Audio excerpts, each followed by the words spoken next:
নমস্কার বন্ধুরা, আমি সঞ্জু। আজ আবারও জিভে জল আনা ভিন্ন স্বাদের একটা রেসিপি নিয়ে হাজির হয়েছি। তোমরা তো ডালিয়ার খিচুড়ি বা ডালিয়ার বিভিন্ন ধরনের রেসিপি খেয়েছো। আজ আমি তোমাদের তৈরি করে দেখাবো ডালিয়ার লুচি।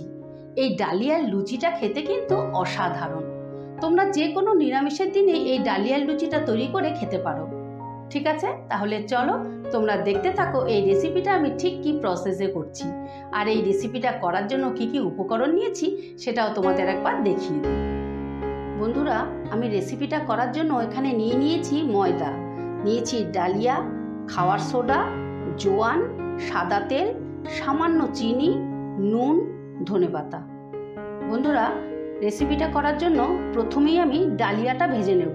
তার জন্য একটা কড়া বসিয়ে দিয়েছি, কড়া গরম হয়ে গেছে। এবারে ডালিয়াটা দিয়ে দিচ্ছি।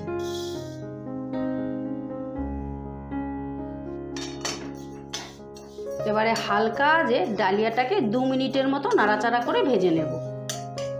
ডালিয়াটা যেন কোনো প্রকারেই পোড়া না লেগে যায় বা বেশি লাল না হয়ে যায়, কড়া ভাজা না হয়, হালকা করে ভেজে নিতে হবে। সেই জন্য গ্যাসের আঁচটা মিডিয়ামে রাখতে হবে। এখানে আমি 1 কাপ ডালিয়া নিয়ে নিয়েছি, বড় কাপের 1 কাপ। বন্ধুরা, ডালিয়াটা ভাজা হয়ে গেছে। এই দেখো, ভাজলে পরে ঠিক এরকম সাদা সাদা একটু হয়ে যাবে আর সুন্দর মিষ্টি একটা গন্ধ বেরিয়েছে। এবারে আমি গ্যাসটা অফ করে দিচ্ছি। এবারে ঠান্ডা করার জন্য একটা প্লেটে ঢেলে নিচ্ছি। বন্ধুরা, ডালিয়াটা একদম ঠান্ডা হয়ে গেছে। এবারে এই ডালিয়াটাকে আমি মিক্সিতে ঢেলে নিয়ে গুঁড়ো করে নেব।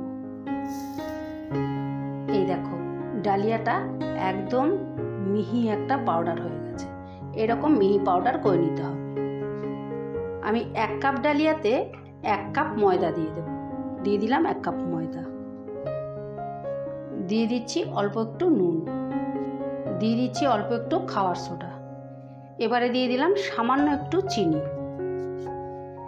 দিয়ে দিচ্ছি একটু জোয়ান। জোয়ানটা হাতে এইভাবে রগড়ে দিতে হবে, তাহলে ফ্লেভারটা ভালো বেরোবে।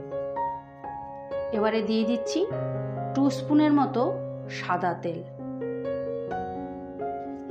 এবার সবটা ভালো করে মেখে নেব। আগে ভালো করে রগড়ে রগড়ে মেখে নিতে হবে যাতে ময়মটা ভালো হয়। এই দেখো, ভালো করে ময়মটা করে নিয়েছি আমি। এই দেখো, এরকম যখনই ডেলা পাকিয়ে যাবে আর আস্তে করে চাপ দিলে ভেঙে যাচ্ছে, তখনই বুঝবে ঠিকঠাক ময়ম হয়েছে। আর যদি এরকম না হয় তখন আবারও একটু সামান্য তেল দিয়ে আর একটু ভালো করে ময়ম করে নিতে হবে। এবারে আমি দিয়ে দিচ্ছি 1 মুঠো ধনেপাতা। ধনেপাতাটা দিয়ে আবারও ভালো করে মিশিয়ে নিচ্ছি। ধনেপাতাটা দিলে কি হবে, খেতেও ভালো লাগবে, সুন্দর ফ্লেভার আসবে আর দেখতেও ভালো লাগবে লুচিগুলো। এবারে অল্প অল্প করে জল দিয়ে একটা ডো বানিয়ে নেব। বন্ধুরা, এই ডালিয়ার ডোটা তৈরি হয়ে গেছে। এই ডালিয়ার ডোটা কিন্তু জল বেশ খানিকটা লাগে। আমার চায়ের কাপের 1 কাপ জল লেগে গেছে এখানে। আর ওই জল দিয়ে একটু একটু জল দিয়ে কিন্তু নরম করে মাখতে হবে, তাহলে লুচিটা খেতে খুব ভালো লাগবে। এবারে আমি এটা 10 মিনিটের জন্য রেস্টে রেখে দেব। বন্ধুরা, 10 মিনিট বাদে ফিরে এলাম। এই দেখো, ডোটা অ্যাডজাস্ট হয়ে গেছে। এবারে এটাকে আমি আবারও 2 মিনিটের জন্য একটু ঠেসে নেব। প্রয়োজন হলে একটু জল হাত করে ঠেসে নিতে হবে। ডোটা আমি 2 মিনিট ঠেসে নিয়েছি। এবারে আমি লেচিগুলো বানিয়ে নেব।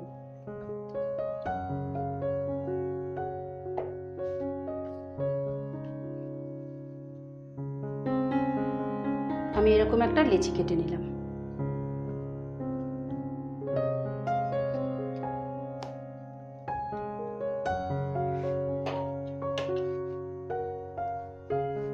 এবার রুটির মতো করে বেলে নেব। এটা যেহেতু ডালিয়া দেওয়া আছে, সেই জন্য সাইডগুলো কিন্তু অত স্মুথ হবে না।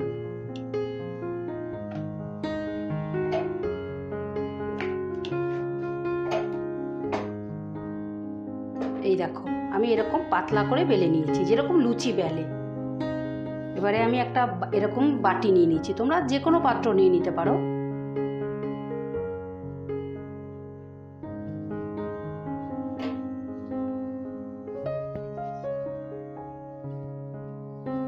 এই দেখো, এইভাবে কেটে নিলাম। তাহলে জিনিসটা দেখতে ভালো লাগবে আর একদম গোল হবে। এভাবে আমি সব কটা বানিয়ে নেব। বন্ধুরা, এইদিকে আমি একটা কড়া বসিয়ে দিয়েছি, কড়ায় তেল দিয়ে দেব। লুচিগুলো বেলতে বেলতে তেলটা গরম হয়ে যাক। এই দেখো বন্ধুরা, আমি এখানে 4টে বেলে নিয়েছি। 4টে করে বেলবো আর ভেজে নেব। বেশি বেলে রাখা যাবে না, তাহলে কি হবে, লুচিগুলো শক্ত হয়ে যাবে।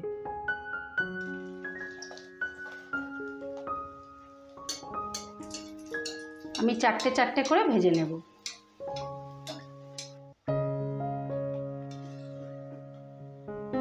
এই দেখো কত সুন্দর হয়েছে না? এই দেখো এইরকম ফুলকো ফুলকো ভাবে লুচিগুলো হবে, যেমন নরম তেমনি টেস্টি খেতে। প্রত্যেকটা এইভাবে ফুলবে। এই দেখো এইভাবে আমি সব কটা ভেজে নেব।